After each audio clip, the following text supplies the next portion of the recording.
guys, welcome back to Azmio channel. So hari ini saya akan bawa beberapa kisah seram. Sebelum saya mulakan kisah seram ini, jangan lupa untuk subscribe dan like channel ini karena subscribe itu sangat berharga bagi saya. Oke guys, kalau kamu ada cerita seram, kamu boleh berkongsi di email yang ini. Nanti saya akan bawakan di video yang akan datang. Oke guys, saya dapat sumber video ini dari email yang ini dia punya site. Oke guys, saya ada letak di description below. Kamu boleh klik on that. And without any further ado, let's get into the story. Guys, cerita yang pertama ini tentang guling atau di dalam arti kata lain pocong. Oke guys, kalau orang Indon selalu dorang panggil guling. Bukan dorang saja, kadang-kadang di Malaysia juga panggil guling. Kita dimulakan dengan dua orang perbicaraan. Hahaha, iya benar, seru, aku senang. Aku sedang menelepon temanku. Dia bukan nama sebenar. So kami mulai menelepon saat jam 11 malam. Aku melirik jam dinding di kamar kosku. Sudah jam 1 lewat terkadang. Gibah bagi wanita itu menyenangkan sehingga membuat lupa waktu. Aku teringat akan mata kuliah pagiku esok. Pi, udahan dulu yuk. Aku ada matku besok pagi. Diajarnya sama Pak Yos pula. Kalau telat, mampus aku. Ucapku. Dia mengiyakanku seolah mengerti betapa galaknya dosenku pagi besok. Ya udah, dadah Pia, gulingku sudah ngajak ngepel nih, candaku. Pia tertawa, hati-hati dengan ucapanmu, ledek Pia. Ejekan si Pia. So, setelah mengucapkan dada berkali-kali, akhirnya sambungan telepon putus. Aku membaringkan tubuhku di kasur dan menarik selimut hingga ke dada. Aku membuka ponsel, ingin bermain sebentar dengan benda pipih itu sebelum akhirnya rasa ngantuk menyerang mataku. Aku bergelung di bawah selimut, memeluk guling empuk yang menemaniku selama aku tinggal di kos ini. Perlahan aku memejamkan mata, mulai membuka kilas-kilas mimpi di bawah sedarku. Bau apa nih? Aku mengendus, mencium bau pandan yang menyurak hebat di dalam kamarku. Sejak kapan ada pandan di kamarku? Aku dengan malas membuka mata. Bau ini begitu menyengat, mengganggu pernafasanku. Aku duduk di tepi kasur dengan gontai, berniat untuk minum air seteguk, 2 teguk, atau menaruh gelas setelah meneguk air yang keempat. Aku kembali ke kasur lalu mencoba untuk tidur lagi. Bau pandan itu semakin parah, seolah bau itu berada di dekatku. Aku menutup hidung dengan gulingku, tetapi positive thinking bahwa bau pandan itu dari musang pandan yang mungkin ada di atap. Besok aku harus menyuruh Mang Usap memeriksa atap. Percuma gulingku yang wangi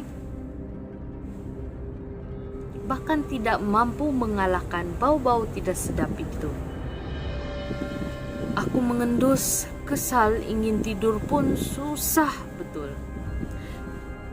Jadi aku hendak memejamkan mata lagi. Saat itu aku merasakan bulu hidungku meremang. Pikiranku mulai kalut, tidak tenang. Dan astaga, berpikir positif. Diara berpikir positif. Bukan nama sebenarnya, nama karakter kita ini Diara. So, hawa dingin menusuk leherku seakan belum cukup membuatkan aku ketakutan. Aku merasakan sesuatu memperhatikan aku dari jauh. Aku berusaha untuk menghiraukan dan menutup seluruh tubuhku dengan selimut, namun aku seakan ingin mati dari dunia ini ketika selimutku ditarik paksa dan melihat sosok tinggi guling yang tersenyum lebar, memperlihatkan matanya yang bolong berlubang pada mata, wajah berdarah, bernanah, dan belatung di mana-mana. Sosok itu tersenyum begitu lebar seolah-olah merobek wajahnya sendiri. Aku yakin aku pingsan setelah sosok itu mengucapkan kalimat tidak akan pernah aku lupakan. Aku nungguin dari tadi loh. Kita kan mau jalan. So, itu saja cerita dia. Pendek tapi seram. Ini dari penulis Regina Jazz Aristi dan dari ceritamistis.com. Nah, yang seterusnya adalah tentang hantu teman di pesantren. Pesantren itu apa? Kalau dalam Indo itu pesantren, tapi kalau Melayu dia panggil macam asrama lah. Jadi kurang begitulah. Kalau kamu tahu, kamu komen di bawah. Oke. Kisah ini dialami oleh seorang lulusan pesantren bernama Fazri Ramadan. Bukan nama sebenar, ya. Berikut ceritanya. Cerita mistis ini di lingkungan pesantren sudah bukan hal yang asing. Entah itu sebuah kebetulan atau apa, aku tidak bisa menjelaskannya. Sebagai orang yang pernah nyantri, aku pun pernah mengalami hal tersebut. Beberapa kali aku mengalami kejadian seram semasa tinggal di pesantren. Ada satu kejadian yang masih ku ingat sampai sekarang, padahal kejadian tersebut sudah belasan tahun berlalu. Jadi pada satu malam tuh aku dan temanku bernama Amin sedang diam di lantai 2 asrama sambil menyetrika baju. Jadi dorang sedang menyetrika baju. Saat itu pesantren sedang libur sehingga kami bisa menghabiskan waktu dengan melakukan kegiatan yang kami inginkan karena kegiatan rutin santri dibubarkan. So banyak juga anak-anak yang pulang kampung karena liburan yang cukup lama. Yang tersisa di asrama adalah anak-anak yang rumahnya di pulau seberang seperti Aiman atau mereka yang memang tidak mau pulang lah walaupun dekat seperti aku. Posisi asrama tepat berada di belakang bangunan sekolah, jadi kami menyetrika baju sambil melihat pandangan bahagian belakang bangunan sekolah yang gelap karena lampu kelas tidak dinyalakan. Lampu jalan pun tidak ada sama sekali ya. Jadi bisa dibayangkan di depan asrama keadaannya benar-benar gelap gulita. Kembali kepada Aiman dan aku yang sedang menyetrika. Saat sedang asik menyetrika, aku melihat di bawah ada bayangan orang yang berjalan pergi menjauhi asrama. Kami berdua mengenalinya, sebut saja namanya Yahya, bukan nama sebenar. Aiman lalu memanggilnya sambil agak berteriak karena kami ada yang di lantai yang berbeda.